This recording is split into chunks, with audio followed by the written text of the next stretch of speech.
वाशिम रिसोड राज्यमार्ग 51वर रिठतजवळ अपघाताची मालिका सुरूच.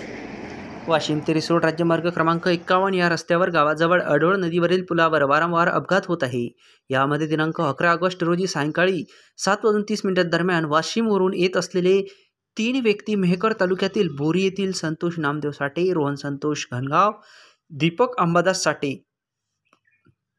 वाशिम रिसोड रस्त्यावरील रिठत गावाजवळील अडोळ नदीच्या पुलावर धडकले असून जास्त वळण असता या रस्ता असल्याने मोटरसायकल क्रमांक MH28BS 7760 होंडा शाईन कंपनीची होती. तिचा संपूर्ण गाडीचा चुराडा झाला असून 3ही लोकांचे हात पाय तुटले होते.